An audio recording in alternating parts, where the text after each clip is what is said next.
and I rolled over and I looked at my phone. The time said 2:14 and went black. And I went, huh. And for some reason, I went right back to the prayer and I went, huh. Yeah, this would seem to be touched by heaven. Everyday encounters with God. Those moments when heaven and earth collide. And we see God, we see his hand reaching out to us, attempting to get our attention, inviting us into a closer relationship. And here we talk about angel stories, prophetic dreams, visions, near-death experiences, and such. I'm your host, Trapper Jack. So you're lying there in bed, and you're in silent prayer, and you ask God a question, and then all of a sudden your phone lights up and says 2:14. It's like, what? Do you think that maybe your prayer was just answered? Well, days and weeks and months go by. So say hello to Billie. Hello? Good day. How are you? Oh my gosh, you really sound like that. I really sound like that. Well, sometimes not. I've heard that joke. Sometimes. So Sound like you're in the car. You in the car? I am in the car. Billie is sitting in her car, just coming out of work, which is school, where she teaches reading. You going somewhere? It's quiet. Well, no, I'm parked. Oh, I'm hearing trains. What is that? Oh, that's what happens when I get a text message. Oh, great. What do you mean? You find that annoying? Do I? Well, you sound fun. Well, I mean, I'm all right, I think. How did you find the podcast? I really was looking for something enlightening and uplifting, and I am very much like all about God. And so I was looking for like near-death experiences. Not any experiences I've had, but my father. Her father is at the center of this first story, this 2:14 story. My mother and my stepfather. When I say my dad's story, it's my stepfather. He was my guy. I haven't caught up yet, but I can't stop myself from listening. And all I hear, like, even when I first started listening, I was like, oh, I just kept hearing, tell him dad's story. Tell him your dad's story. Tell him dad's story.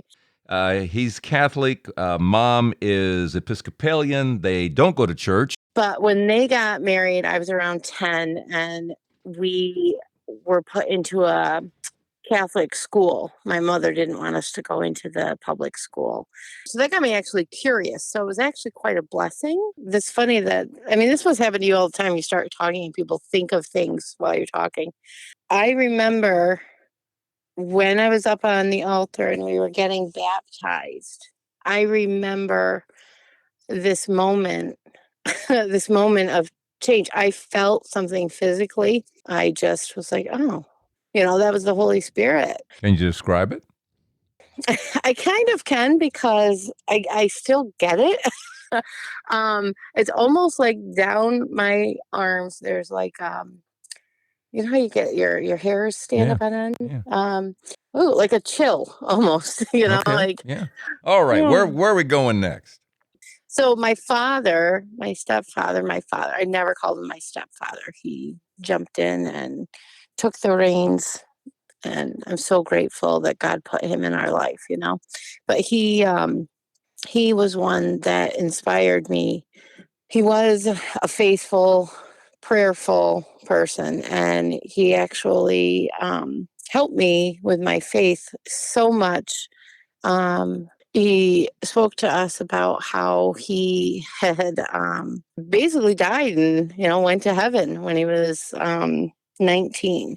He was driving a car, and when you're a young foolish kid, and he was driving those VW buses. He was driving one of those, and he was driving too fast and going up and down the big hills, and came over a hill and was in the middle of the hill and ended up hitting another car, and the steering wheel went through his spleen. He ended up in the hospital, but he said that he ended up at this place, and there was a bright, beautiful light, a big open field.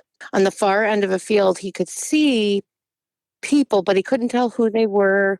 He couldn't tell what they looked like or things. All he knew was he wanted to be with them. And he said that he continued to walk to try to get towards them, and he came to this little tiny stream. And he said, if I wanted to, I should have been able to just stand on either side of it, just straddle it. Like, he could not physically like get over that little tiny stream. It was like the Great Wall of China. He couldn't get there, and he said he just stood there and kept trying and trying. And the next thing he knew, he woke up and he was in the hospital, and he was looking up, staring at his mother's face. And he said he was just so mad. He's like, I wanted to be there. And so years down the road, obviously, he's telling us this story. And his whole time, his whole life with us, he was always just like, no, I'm going to heaven. I'm going to heaven. I saw it, you know? So I was like, yeah, there's a heaven. My dad's been there. That's not even the story about my dad. That's just setting it up. Yeah. So my father, he got sick with cancer. He got lung cancer around 13 years ago or so. I got into my car, I loaded the kids up, and I drove and got there because I just, you want to be close, you want to be there. And so that's what instituted in our weekly life. We called it Steak Saturday. And my mother would cook an obscene amount of steak for everybody and a little piece of chicken for me because I wasn't a huge fan of steak. And we'd sit and we'd just visit and visit and visit, and the kids would be able to, hang out with their grandparents. I'm so thankful to have done that. It's September and he goes into the hospital. And for some reason, I don't know why, but I stayed in my parents' bedroom that night. My mother stayed downstairs. I think it was to be near the phone. I was up there, and you remember those flip phones, right? Before smartphones were a thing. Yeah. Yeah, and you had to like open it or push a button or something to have it come on. So I'm laying in bed and I'm praying to God, and honestly, I don't remember what my prayer was. It was a prayer along the lines of, how long is he going to be in the hospital?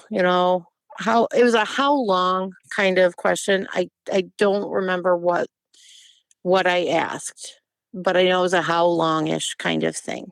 I woke up and I rolled over and I looked at my phone, which was just sitting there unflipped, unbutton pushed, and the time said 2:14 and went black. And I went, huh. And for some reason, I went right back to the prayer and I went, huh, boy, that's going to stink if he's in the hospital till February. And I went back to sleep. I was like, huh, whatever. And I went back to sleep. And I woke up the next day and I didn't think too much about it. But your mind went to February 14th. That was a calendar date for you versus a time. Right. In that moment, that's where I went. And then days go by, weeks go by, and I don't really think anything of, but it does keep coming back to me that I saw that time. It said 2:14. What is that? And then so it's October, so November comes, it's Thanksgiving, and my life revolved around that time. I kept watching that clock, what is that? 2:14, 2:14. I was asking people, does 2:14 mean anything? I think I went and I read every book in the Bible where it was, chapter 2, verse 14. Like if it had it, I was like, well, everyone else is yelling out Valentine's Day. Right? No, my dad hated Valentine's Day. He hated it.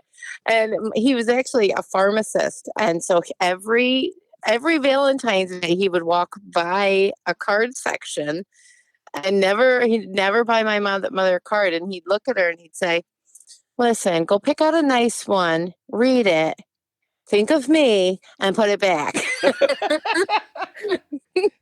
I'm not doing this manufactured love stuff, right? Right. So, it was not his favorite, but so this is now December, and what's happened is it's almost Christmas, and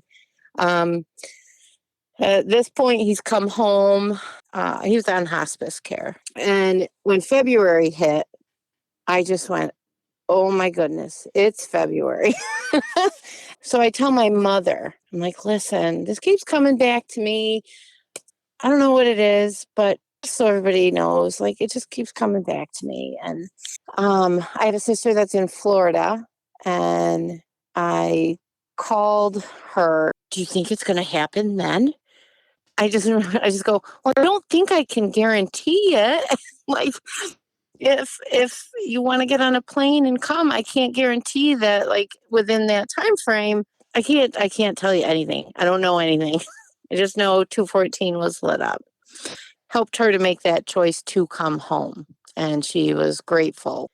The days just ticked away, and all of a sudden it was February 13th, and my husband had been there and he left. And at midnight, sat with my dad for a minute, and I just said to him, I was like, "Hey, Dad, it's 214.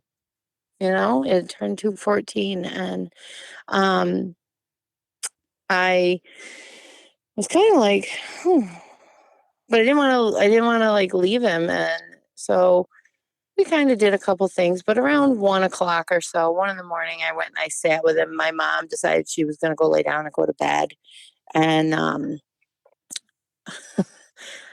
I I can't.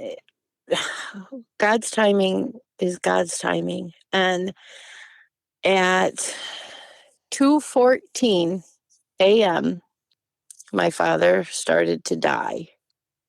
So this was 2:14 on 2:14, and he was gone by 3 o'clock in the morning. My sister was there, my mom was there, and the hospice nurse had come there. And while he was um, in the process of the hospice nurse called it crossing over, that he was half here and half there. It was really kind of a beautiful moment because we're all there and we're talking to him and we're telling him it's okay. And we're telling him that he needs to go and cross that stream. His mother had passed, his sister had passed of cancer. So we're like, go see your sister, go see Anne, go see your mom. Um, his father, while his mother was pregnant with him, his father had died during World War II. So he never met his real dad. So we're like, go meet your dad, you know, like cross that stream and go. And it wasn't until, because my sisters and I had all told him it was okay. And then my mom said that it was okay. And it was with that he was gone. So after he was laying there, we had a baby monitor because the kids were upstairs. And my parents have the creakiest old house stairs. There was never any sneaking out. And we all heard the stairs creak. And then my son over the intercom let out this like giggle. And we all looked at the hospice nurse like, oh my goodness, did you hear that? And it was it just was like he was just going to say goodbye and he was gone. You heard the stairs creak, and then you heard kids giggle. Yeah, it wasn't like a scary thing. No. It was like you knew what he was doing, and just God is just so good, because we had already set up funeral plans in the funeral home, and they came and they took him, and he was gone before the kids were even up. So around 6 or 7 in the morning to get the kids, and I got my daughter first, and she was around 2, so she still like hung on to you and held you like she was a little koala bear. So I've got her in my arms, and I'm bringing her downstairs, and again, such a blessing to have them, because I had to hold it together and be mom. And I said to her, you know, um, honey, Grandpa went to heaven last night. And again, we've been talking about that a lot. Grandpa was going to heaven, and I get her down there, and his hospital bed had been in the dining room. And she looks at me and she goes, Mommy, do they have beds in heaven? And I'm like, yeah, honey, I'm pretty sure they probably have beds in heaven. And she's like, good, because Grandpa forgot his. Oh. Grandpa forgot his. And then my husband had been driving my dad's car because he hadn't had to use it. So our car had died, and my dad said, don't rush to buy a car. You can borrow mine until you take the time and get a decent car. And that night, if you recall, I said my husband had left and gone back to Syracuse. So when we came back downstairs too, my daughter was like, hey, did Jesus come and get Grandpa in his car? It's missing.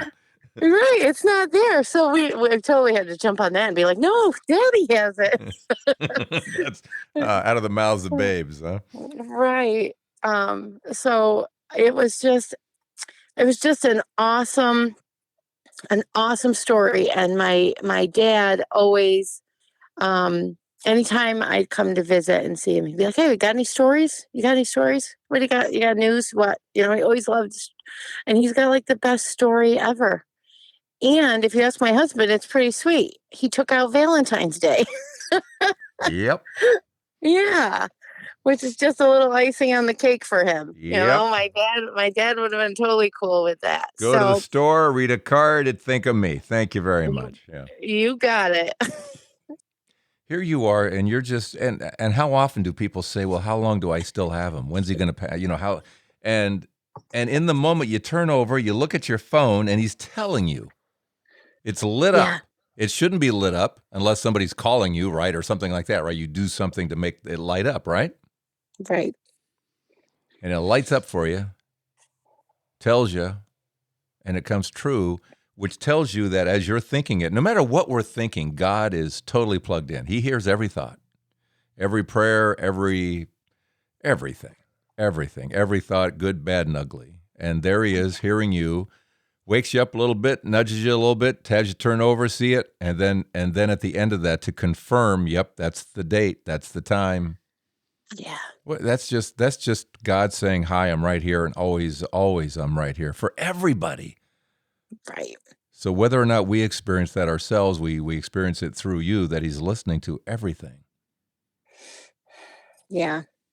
Yeah. Oh, after that experience, I think I have become more in tune to God in everything. It's opened my eyes up to even I can see the workings of it. I can see why I had a job 10 years ago and how it got me to where I am today. I can make those connections that I didn't always make before. But funny little side note, I guess. Shortly after he passed, I had his phone number. Now, he had a cell phone like very short amount of time. He gave it away. So the phone was gone, the phone number was gone, everything. The only place it wasn't gone from was my contact list. And it was midnight, 1:00. It was late. And all of a sudden I look at my phone and it said call from Dad. And I flipped it open and I was like, hello. And nobody answered, nobody responded. And I hung up and I was like, like, that's really weird. So I called the number back because I was like, I don't know.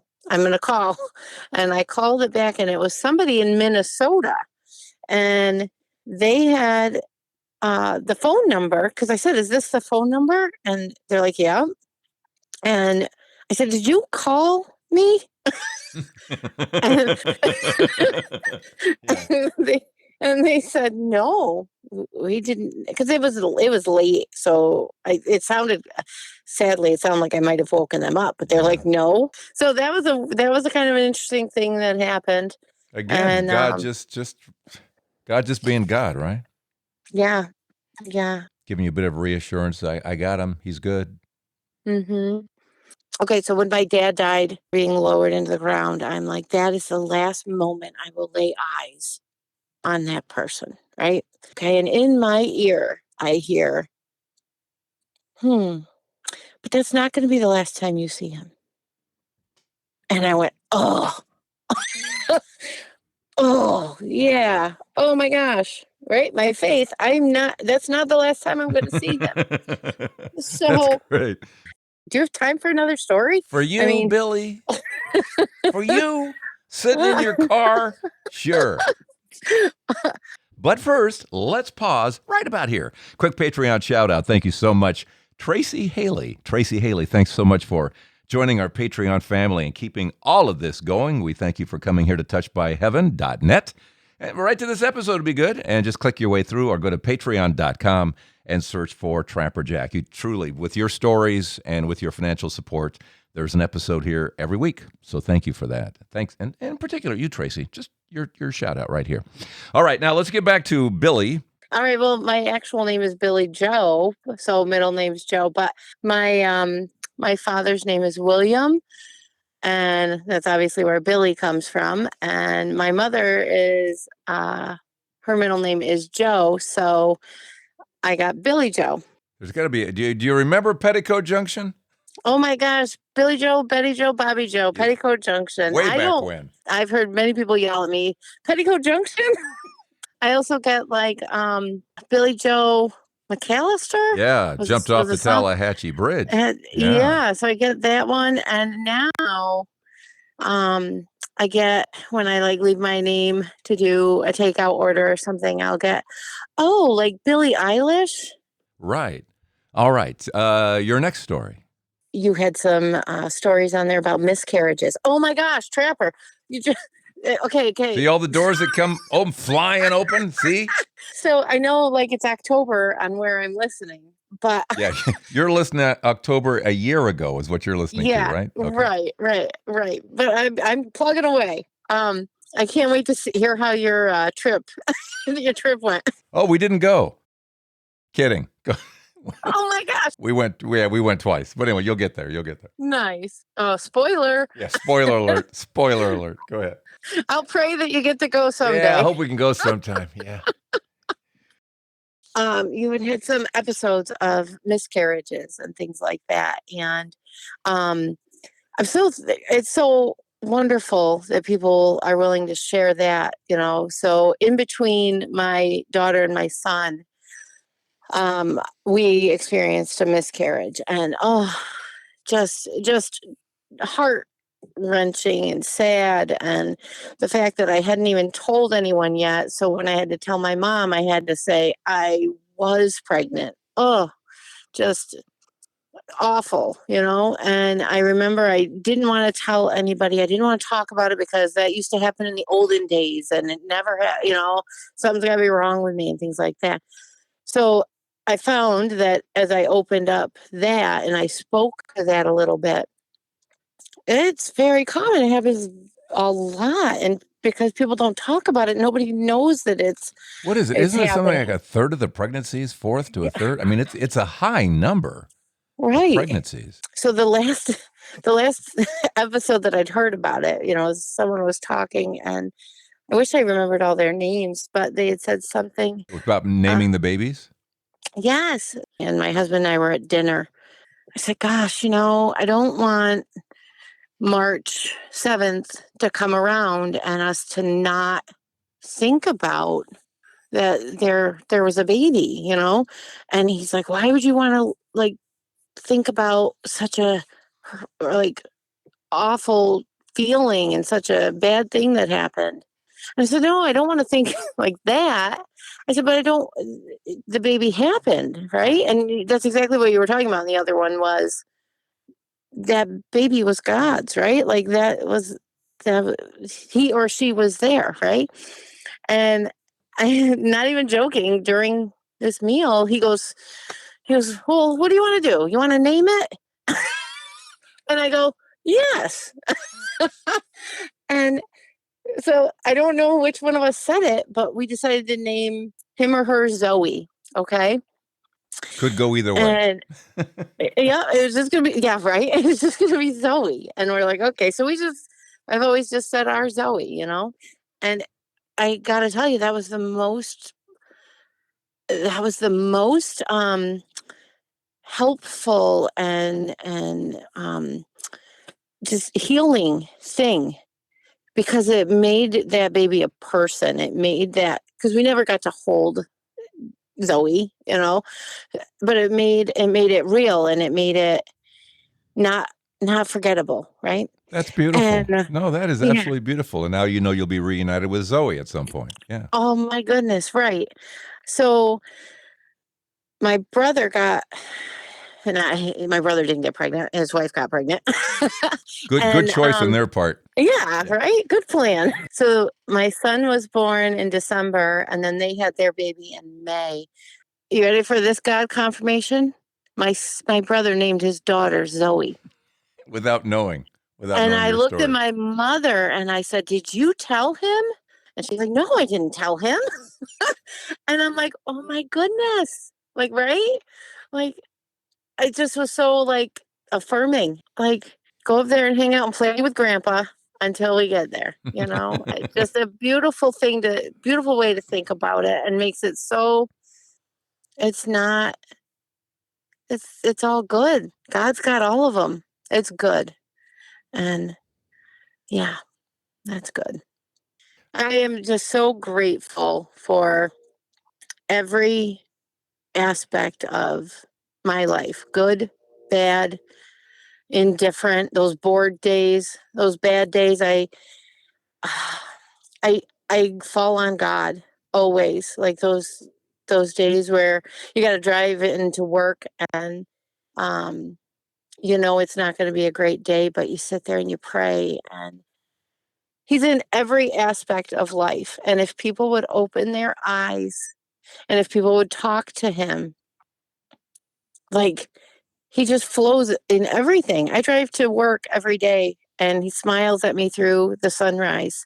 I kid you not, I feel like he paints that for me. I see it every day, and it reflects off a lake. And I'm like, hey, that's a good one. Thanks. you know? It's just everywhere, and it's in people's smiles, and it's in all things. And I pray that more people can open up that. And your podcast actually does a wonderful job of opening people's eyes, because the sharing of this, that's the whole thing, right? We're supposed to share what we have experienced so that others can learn and grow from that. And that's exactly what you're doing. That's exactly what you're doing. But Yes, you I've do. appreciated talking to you very much. And I think it's funny because I was so nervous about talking to you, but I was like, gosh, I feel like I know him. I feel like, and so even as we've just spoken, I feel like I've known you my whole life. It's crazy. Thank you for this. Yeah, thank you. And by the way, we all wish you were living next door to us. Your kids are so fortunate to have you as a teacher. Your husband married up. Um, just you are just a joy. I mean, you share the light of Christ is in you, and you just have to be you, and Christ just shines through you. So I just can't thank you enough. I pray every day for that, Trapper. I pray every day that God can be seen through me. Every day I say that. Every day. I don't even know if I need to ask you what your takeaway is. You might have given it there about just how you live your life. I'll ask it, but if it No, it's exactly that. I people need to see he's everywhere. And he's standing right next to you. He's whispering in your ear. He's he's putting people around you. I mean, the amount of people that I have been so blessed to have in my life, because they've led me somewhere, or they've led me away from something, or every aspect, every aspect. The man I'm married to, the kids I have, the car I drive that maybe doesn't start, or like everything. It's a really it's there's so much beauty in this scary world right now, and if we open our eyeballs and look and talk to him, he'll show it to us. That's for sure. See, the part I always end with, I think I'm doing it back where you're listening, where I started ending all the episodes with a little bit of a funny little thing, this is Trapper Yep. Jack, Oh, blah, yeah. blah. So I got to pick a quote from you, that will make this, that final touch. See you next week. Well, first I have to say, excuse me, if you have a story, do Yeah. what Billie did. Sit on it for about, I don't know, 8-9 years, and then Right. contact me at Yeah. touchedbyheaven.net. Thanks for your Patreon support. Got to throw one of those in there. Come to this episode or go to patreon.com. Let's see what else. Maybe I just do something like I don't want to toot my own horn, but I'm Trapper Jack, and Oh my gosh. That's funny.